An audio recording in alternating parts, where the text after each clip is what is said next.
نحمده ونصلي على رسوله سيد الأولين والآخرين وعلى آله الطيبين الطاهرين وأصحابه الراشدين المهديين. أعوذ بالله من الشيطان الرجيم. بسم الله الرحمن الرحيم. إن عدة الشهور عند الله 12 شهرا. صدق اللہ مولانا العظیم. قابل قدر بزرگوں، معزز اور مکرم رفیق اور ساتھیوں، قرآن مجید کے سورہ توبہ کی آیت نمبر 36 کے بالکل ابتدائی مختصر سے مبارک الفاظ ابھی آپ کے سامنے پڑے گئے ہیں، جن کے اندر پروردگار عالم جل وعلا نے مہینوں کے سلسلے میں بیان فرمایا کہ ان عدت الشہور عند اللہ 12 شہرا. بے شک اللہ تعالیٰ کے نزدیک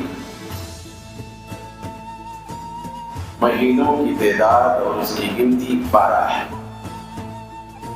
یعنی پروردگار عالم نے مہینوں میں سال بھر میں 12 مہینوں کی تعداد بنایا ہے.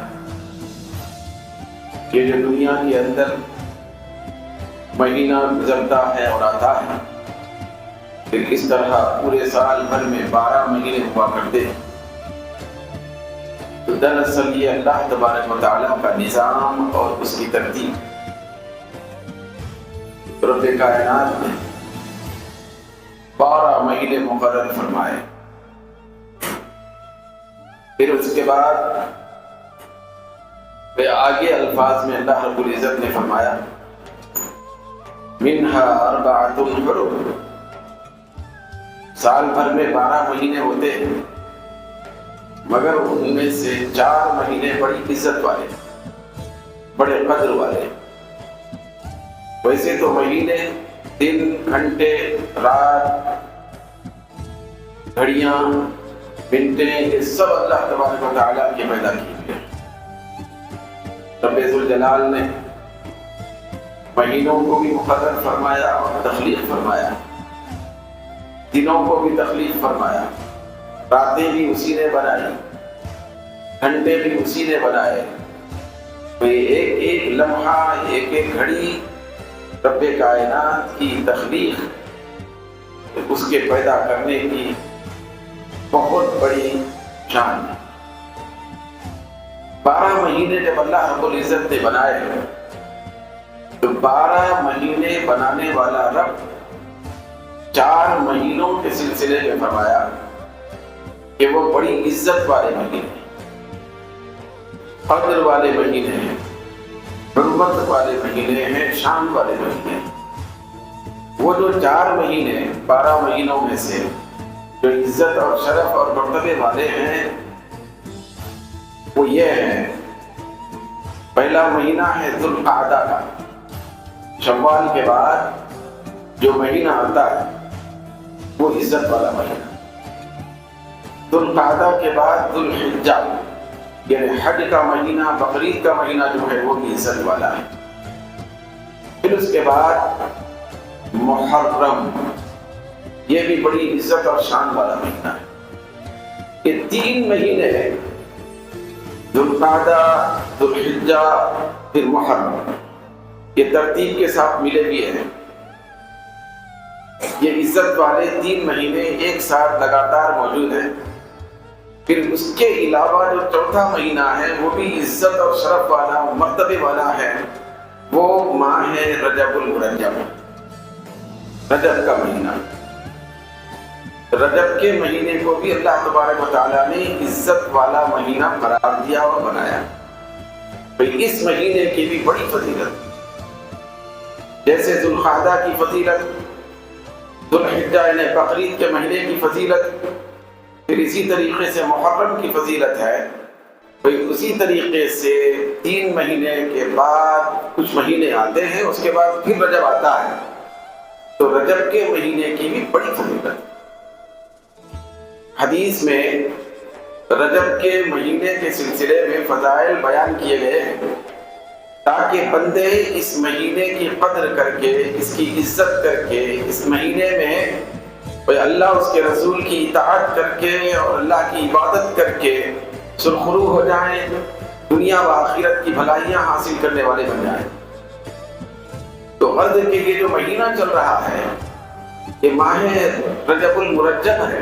رجب یہ اتنا قیمتی مہینہ ہے کہ اس مہینے کی قیمت کا اندازہ ہم کو اس سے معلوم ہو جاتا ہے کہ سرکار دو عالم صلی اللہ علیہ وسلم نے ارشاد فرمایا کہ رجب شہر اللہ، رجب کا مہینہ اللہ کا مہینہ ہے۔ پھر فرمایا وشعبان شہری، شعبان میرا مہینہ ہے۔ پھر آگے فرمایا ورمضان شہر امتی، یہ رمضان میری امت کا مہینہ ہے۔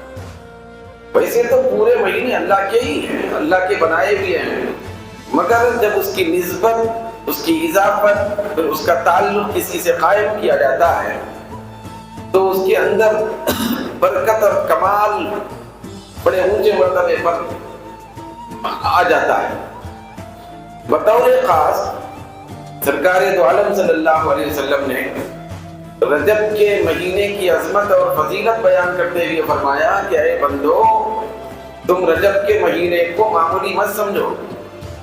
یہ جو رجب کا مہینہ ہے دراصل یہ اللہ کا مہینہ ہے، یعنی اللہ نے بھئی اس مہینے کی نسبت اپنی طرف خاص طور پر کی ہے۔ رب کائنات اس مہینے کو بھئی اپنا مہینہ قرار دیا۔ تو ویسے تو ہر مہینہ اللہ کا ہی ہے، لیکن جب پروردگار عالم کسی چیز کی نسبت اپنی طرف کر کے فرماتا ہے کہ یہ میری ہے تو اس چیز کی عظمت کو بتانا مقصد ہوتا ہے، بھئی اس کی شان کو بتانا مقصد ہوتا ہے۔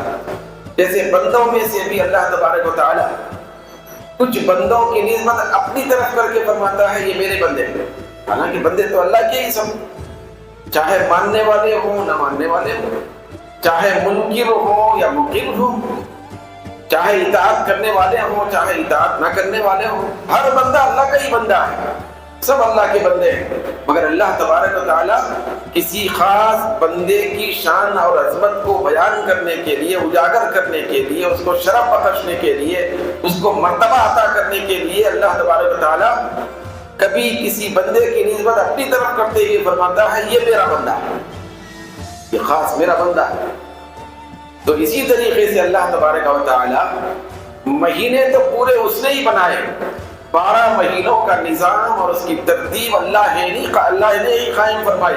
ہر مہینہ اللہ کا ہی ہے، لیکن بطور خاص رجب کے مہینے کی عظمت اور شان کو بیان کرنے کے لیے، اس رجب کے مہینے کو مرتبہ دینے کے لیے، اس کی برکت بتانے کے لیے، اس کے خیر کو بتانے کے لیے، پھر اس کے اندر کی نازل ہونے والی رحمتوں کو بتانے کے لیے اللہ نے فرمایا کہ یاد رکھو رجب میرا مہینہ، یہ اللہ کا مہینہ، حضور نے فرمایا رجب شہر اللہ، یہ اللہ کا مہینہ۔ بولنے کا مطلب یہ ہے کہ اس مہینے میں اللہ تبارک و تعالیٰ کی طرف سے بے شمار مغفرتوں کی بارش ہوتی ہے، بے حساب رحمتیں نازل ہوتی ہیں، بے حساب اللہ تعالیٰ کی طرف سے اس مہینے میں برکتوں کا نزول ہوتا ہے رجب کے مہینے میں۔ پھر اس کے بعد ترتیب کے ساتھ دوسرے اور مہینے بھی آئے، شعبان بھی بڑی برکتوں کا مہینہ ہے، رمضان وہ پوری برکتوں کے کمال اور اس کے نتیجے کا مہینہ ہے۔ بعض حدیثوں میں آیا جو بندے رجب کے مہینے میں صحیح رہتے ہیں، رجب کے مہینے کی قدر کرتے ہیں، رجب کی مہینے میں جو اطاعت اور فرما برداری میں گزارتے ہیں، رجب کا مہینہ جس کا اچھا گزرتا ہے نیکیوں میں، تو اس کا شعبان کا مہینہ بھی اچھا گزرتا ہے۔ پھر جن بندوں کے شعبان کے مہینے اچھے گزرتے ہیں، شعبان کے مہینے کے دن اللہ اس کے رسول کی فرما برداری میں گزرتے ہیں، تو سمجھ جانا اس کے نتیجے میں رمضان کا مہینہ بھی اچھا گزرتا ہے۔